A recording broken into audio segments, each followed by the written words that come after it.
Good morning children. आज मैं आपको हिंदी व्याकरण पुस्तक रचना प्रसून से अनुच्छेद लेखन पढ़ाऊंगी। लेखन का मतलब होता है लिखना। सही व अच्छे ढंग से बंधी हुई वाक्य रचना का अर्थ अनुच्छेद होता है। अनुच्छेद अपने मन के विचारों को प्रकट करने का सबसे अच्छा साधन है। किसी विषय के सभी बिंदुओं को अत्यंत सारगर्भित ढंग से एक वाक्य समूह में प्रस्तुत करने को अनुच्छेद कहा जाता है। यहाँ पे सारगर्भित का मतलब है कुछ व्यक्त करने का इरादा या ढंग। इसमें सीमित शब्द सीमा के अंदर ही विषय, परिचय, वर्णन, निष्कर्ष आदि को प्रस्तुत करना होता है। अनुच्छेद लेखन के लिए कोई समसामयिक विषय, दैनिक घटना, सूक्ति, काव्य पंक्ति अथवा कोई अनुभव हो सकता है। यानी हम जब अनुच्छेद लिखते हैं तो अनुच्छेद के अंतर्गत विषय क्या है उसके बारे में लिखना है, विषय का परिचय देना है, वर्णन करना है और उसका निष्कर्ष क्या था वो बताना है।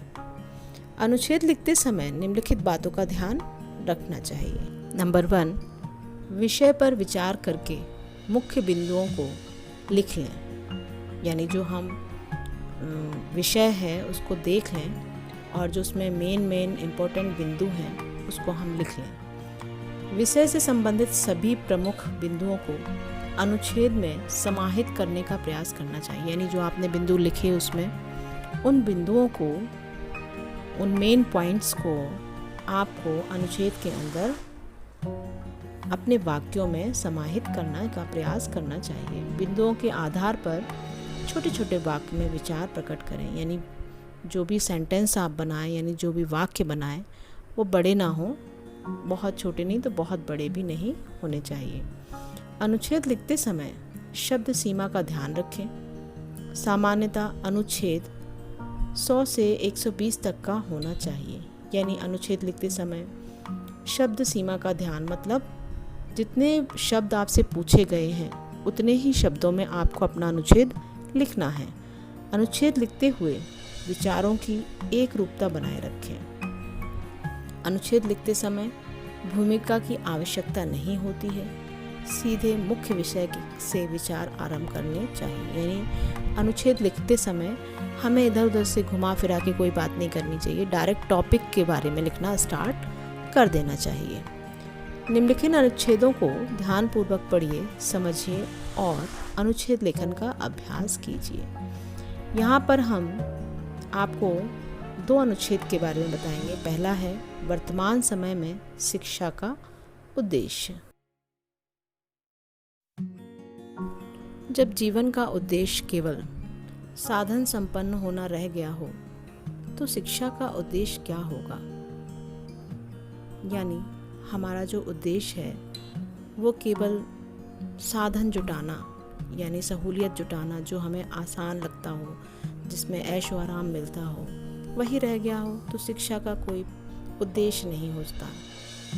सभी येन केन प्रकारेण जैसे भी हो सब कुछ हासिल करना चाहते हैं। यानी किसी भी तरीके से हम अपने आराम के लिए, शौक के लिए साधन इकट्ठे करना चाहते हैं। शिक्षा भी इसी लक्ष्य को ध्यान में रखकर चल रही है। माना कि यह शिक्षा का आदर्श नहीं होना चाहिए, परंतु वर्तमान समय में आप उतने ही अच्छे, समर्थ और शिक्षित माने जाएंगे जितना अधिक धन, वेतन आप अपनी शिक्षा, दीक्षा के बल पर प्राप्त कर सकेंगे।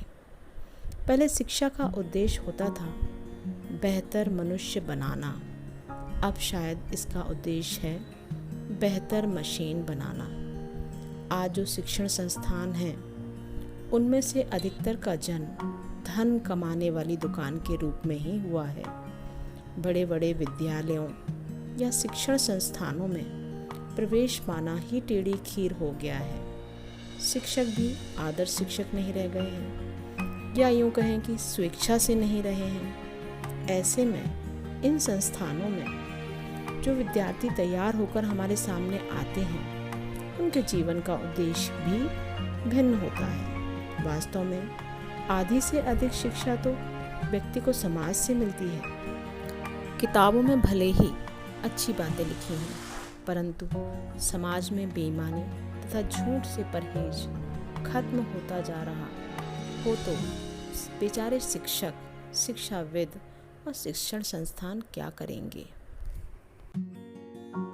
यानी कहने का तात्पर्य है कि आज जो शिक्षा है वह भी इसी लक्ष्य को ध्यान में रखकर चल रही है कि आने वाले समय में जो जितना अधिक धन या वेतन कमाएगा, आप उतने ही अच्छे समर्थ और शिक्षित माने जाएंगे। पहले शिक्षा का उद्देश्य होता था अच्छा इंसान बनना या बनाना, लेकिन अब शिक्षा का उद्देश्य हो गया है बेहतर मशीन बनाना। आजकल बड़े बड़े शिक्षण संस्थानों में प्रवेश भी नहीं मिलता, यानी एडमिशन मिलना बहुत मुश्किल हो गया है। शिक्षक भी अब आदर्श शिक्षक नहीं रह गए हैं, या यह भी कह सकते हैं कि वह अपनी मर्जी से नहीं कर रहे हैं ये सब कुछ। वास्तव में अधिक से अधिक शिक्षा तो हमें समाज में ही मिल जाती है। किताबों में भले ही अच्छी बातें लिखी हैं, लेकिन परंतु समाज में बेईमानी तथा झूठ से परहेज खत्म होता जा रहा है। तो शिक्षक क्या करेंगे, शिक्षाविद और शिक्षण संस्थान भी क्या करेंगे। बच्चों, आपका दूसरा अनुच्छेद है रेड क्रॉस। रेड क्रॉस एक अंतर्राष्ट्रीय स्तर पर बनाई गई एक संस्था है जिसका नाम रेड क्रॉस है।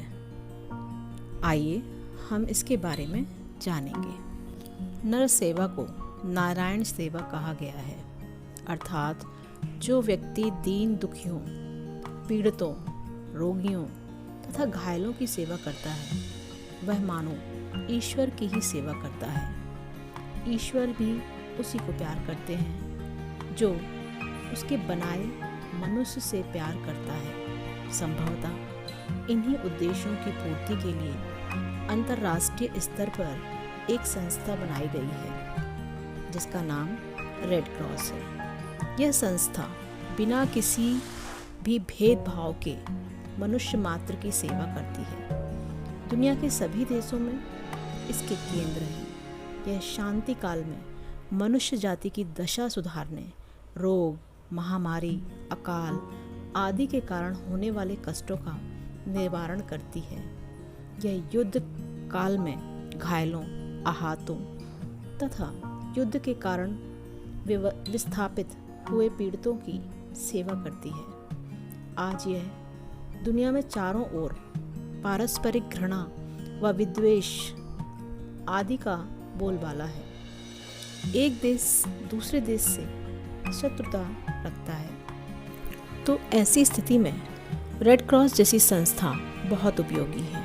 यानी कहने का तात्पर्य यह है कि रेड क्रॉस जैसी संस्थाएं जो कि विश्व स्तर पर काम करती हैं, उनका केवल एक ही उद्देश्य है, मनुष्य की सेवा करना। उन्हें किसी भी देश या जाति से कोई मतलब नहीं है। वह सिर्फ रोगियों, घायलों, पीड़ितों, अकाल, महामारी आदि के कारण होने वाले कष्टों का निवारण करती हैं। बच्चों, उम्मीद करती हूँ कि आपको दोनों अनुच्छेद समझ आ गए होंगे। इन्हें आप अपनी व्याकरण की कॉपी में लिखें एवं याद करें। धन्यवाद।